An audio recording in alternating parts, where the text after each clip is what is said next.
सीलमपुर में वोटिंग के दौरान पोलिंग बूथ पर जमकर हंगामा हुआ। बीजेपी ने बुरके में फर्जी वोटिंग करने का आरोप लगाया। ये कहा कि फर्जी वोटिंग करने बड़ी संख्या में लोग पहुंच रहे हैं। बीजेपी कार्यकर्ताओं ने बूथ के बाहर नारेबाजी की। तस्वीर हमने आपको नारेबाजी की दिखाई और इस बीच बीजेपी और आप कार्यकर्ता आमने सामने आते भी दिखाई दिए, उनके बीच भी झड़प होती दिखाई दी। पुलिस ने मोर्चा संभाला और मामले को किसी तरह शांत कराया, लेकिन उस दौरान जोरदार हंगामा हमें इस बीच देखने को मिला और हमारे सहयोगी वहां मौजूद थे सीलमपुर से, उनकी रिपोर्ट आपको दिखा रहे हैं।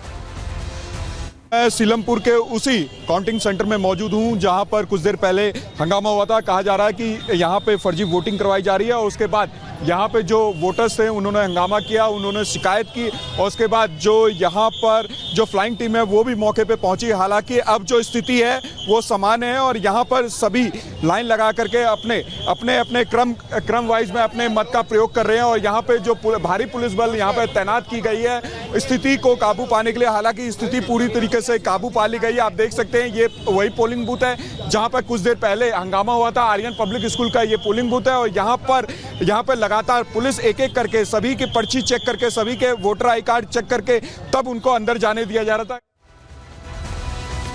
तो बुरके में फर्जी वोटर होने का आरोप लगाते हुए देखिए कैसे बड़ी संख्या में यहाँ लोग इकट्ठा हो गए और जमकर उन्होंने नारेबाजी की। तस्वीर हम आपको दिखा रही है, पूरी भीड़ पोलिंग बूथ के बाहर इकट्ठा हुई और थोड़ी झड़प भी होती दिखाई दी। तस्वीर आप देख पा रहे हैं। हालांकि पुलिस ने मामले को शांत कराया। तो वोटिंग के दौरान ये दो घटनाएं सीलमपुर में और जंगपुरा में दिखाई दी। यहां पर बुरके के अंदर फर्जी वोटिंग करने का आरोप लगा और उसके बाद झड़प होती दिखाई दी। और हमारे साथ हमारी सहयोगी मोनिका सीधे जुड़ रही हैं।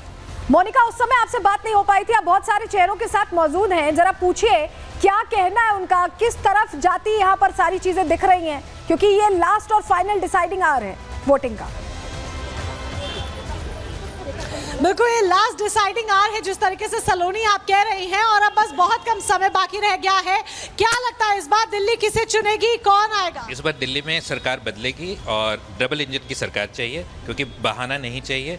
जो सरकार अभी बैठी है वो केवल बहानाबाजी करती है, इससे काम नहीं चलेगा। बहानाबाजी करती है अभी जी बिल्कुल नहीं। दिल्ली सरकार एक ऐसी सरकार है जिसने जो कहा है वो किया है और उसका जीता जाता उदाहरण आपके सामने ही है।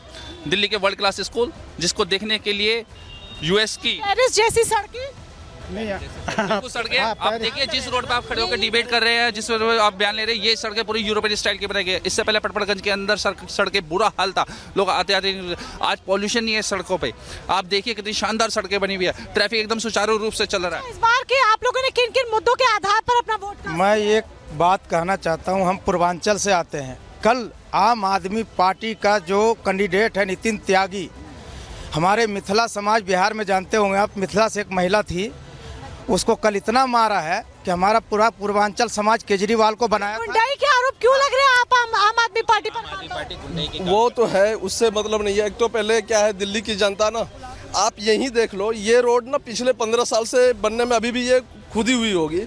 इसके बगल में ये देख लो आप 4 लेन, जिसमें जगह भी नहीं था, और ये जो समय टारगेट था उससे ये रोड पहले बन गई।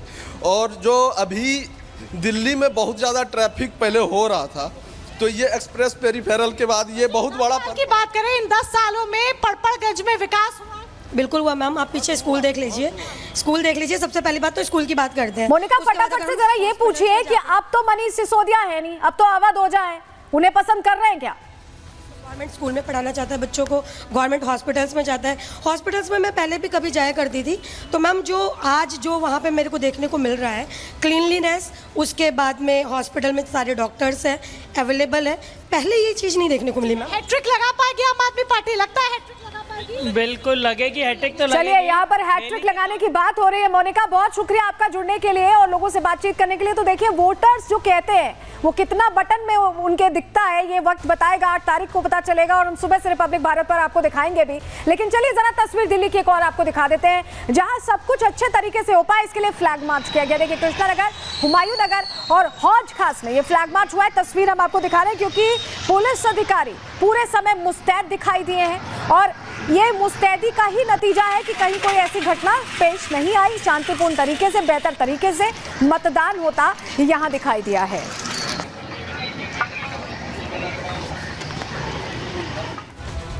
हम हम आपसे बार बार कह रहे हैं कि एक दिलचस्प यहाँ मिजाज दिखाई दिया इस बार वोटर्स का। उनके मन में क्या है ये समझने की कोशिश की हमारे सहयोगी सुहेल ने। वो पहुंचे लक्ष्मीनगर, लोगों से बात की, सुनिए क्या कह रहे हैं। 10 साल पहले केजरीवाल ने कहा था हम कट्टर ईमानदार हैं, आज वो ईमानदार है कि नहीं? अभी उसके कामों से तो कुछ नहीं लग रहा ना, अभी कुछ नहीं, कोई ईमानदारी नहीं दिखाई दे रही। गंदा पानी नहीं, सड़कें गंदी, नालियां गंदी, कोई काम नहीं करा। उन्होंने कहा था कि भाई हमें कोई सुविधा नहीं चाहिए कि नेता बनने के बाद, लेकिन सारी सुविधाएं ली हैं, फिर जनता को बिसार दिया, ये गलत किया। रेवड़ियां नहीं चाहते हम मेहनत करके ईमानदारी से काम करना चाहते हैं। दिल्ली में जो पूर्ण बहुमत से बीजेपी गवर्नमेंट बनेगी सर, ये मेरा अपना अनुमान है। केजरीवाल की ईमानदारी पर अब लोग वोट नहीं देते? नहीं, वो झूठ बोलते हैं सर, 100% झूठ बोलते हैं सर। वो ईमानदार कब थे? अगर वो ईमानदार होते तो कमिश्नर की पोस्ट से थोड़ी आते राजनीति में। राजनीति का मतलब राजनीति का अपराधीकरण का राजनीतिकरण। और समाज सेवा करने आए थे, बता। अरे वो सारी सभा तो हमको मालूम है, इससे है बाबूजी। दारू सेवा, एक बोतल के साथ एक बोतल फ्री। मेरा खुद का लड़का दारू पी के मर गया। और सरकारी अस्पतालों में कोई इलाज नहीं होता। सरकारी अस्पतालों में रेफर एक अस्पताल से दूसरे अस्पताल में भगाते रहते। हर एक इंसान पानी खरीद कर पी रहा है। पहला रीजन है। आप घर मैं डेली मंदिर में जाता हूँ, जाकर पहनता हूँ। कोई आज से शीला दीक्षित सरकार थी, इससे बेस्ट थी, बहुत बढ़िया थी। इन्होंने पीट दिया, मतलब 15 साल पीछे कर दिए। अब आज यदि दोबारा यदि आम आदमी पार्टी आती है तो दिल्ली का बेड़ा गर्क है। केजरीवाल जी अपने घर जाएंगे वापस, गाजियाबाद शीश महल को छोड़ के। उस महल तो छोड़ दिया उन्होंने। शीश महल को म्यूजियम बनाएंगे दिल्ली की जनता के लिए, क्या, ताकि वो देखे पब्लिक दिल्ली की कि वो एक बेईमान सीएम ने कितना बेईमानी करके पैसा लगाया दिल्ली की जनता को।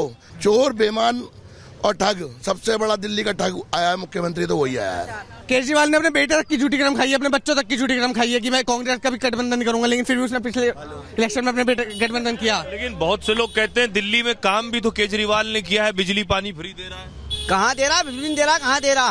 देना वाला होता तो आवानी होती। कहीं दे रहा भसम, कोई नहीं दे रहा पानी। हम लोग गंदा पानी पी रहे हैं। तो लक्ष्मीनगर की जनता ने तो खुलकर बोला है। पटपड़गंज की जनता क्या कह रही है, सुहेल ने उनसे भी जाना, सुनिए। यहाँ क्या माहौल है? यहाँ माहौल आम आदमी पार्टी का माहौल है। ऐसा? हाँ, आम आदमी जीतेगी भाई साहब। बिजली पानी शिक्षा सारी चीजें फ्री दे रखी है, और क्या चाहिए आपको? उनका जो घर का जो तस्वीर दिखाते हैं, वो तो बस दिखाने को कुछ भी दिखाते रहो आदमी, ऐसा कुछ नहीं है। और बहुत ही अच्छा है। सारे सीवर ऊपर आ रहे हैं, क्या करेंगे फ्री लेके? पहले नहीं था ना। अपने जेब से दे रहे हैं फ्री में। फिर अपने जेब से तो नहीं दे रहे। आपका बिल आता है बिजली का? हाँ, बिल्कुल आता है। कैसे नहीं आता है जी, शुरू से ही आ रहा है। फ्री नहीं है। गटर के पानी पिला रहे हैं, सीवर का जो पीला पानी होता है ना, अभी जहर पिला रहे हैं। बीजेपी जो है ये पैसे इतने कमा चुकी है कि इनके जो झूठ भी है ना, इतने ज्यादा स्प्रेड करती है कि लोग सच मान लेते हैं। लेकिन ये तो कहते हैं कि जेल केजरीवाल गए, जेल सिसोदिया गए, नहीं मिला। यही तो, ये जेल तो गांधी जी भी गए थे। अगर वो पैसा नहीं कमाना चाहते हैं तो कार्यकर्ता को एमपी ना बना के गुप्ता जी को एमपी क्यों बना दिए? और सुनिए, यदि सिसोदिया जी इतना ही शिक्षा पे काम किए थे पटपड़गंज में, और इतना ही अच्छा काम किए थे, विकास पे इतना अच्छा काम किए थे, तो यहाँ से भागे क्यों? आज भाजपा फ्री भी बांटना शुरू कर दी, अभी तक विरोध कर रही थी। उनकी नीयत ही नहीं है फ्री भी बांटने की, वो केवल अवसरवादिता है। नहीं चाहिए फ्री, हमें नहीं चाहिए फ्री। इस बार चाहे कोई भी हल्ला गुल्ला होता रहे, जैसा भी होता रहे, दिल्ली की जनता जो है ना, उमूड बना चुकी है बीजेपी के साथ।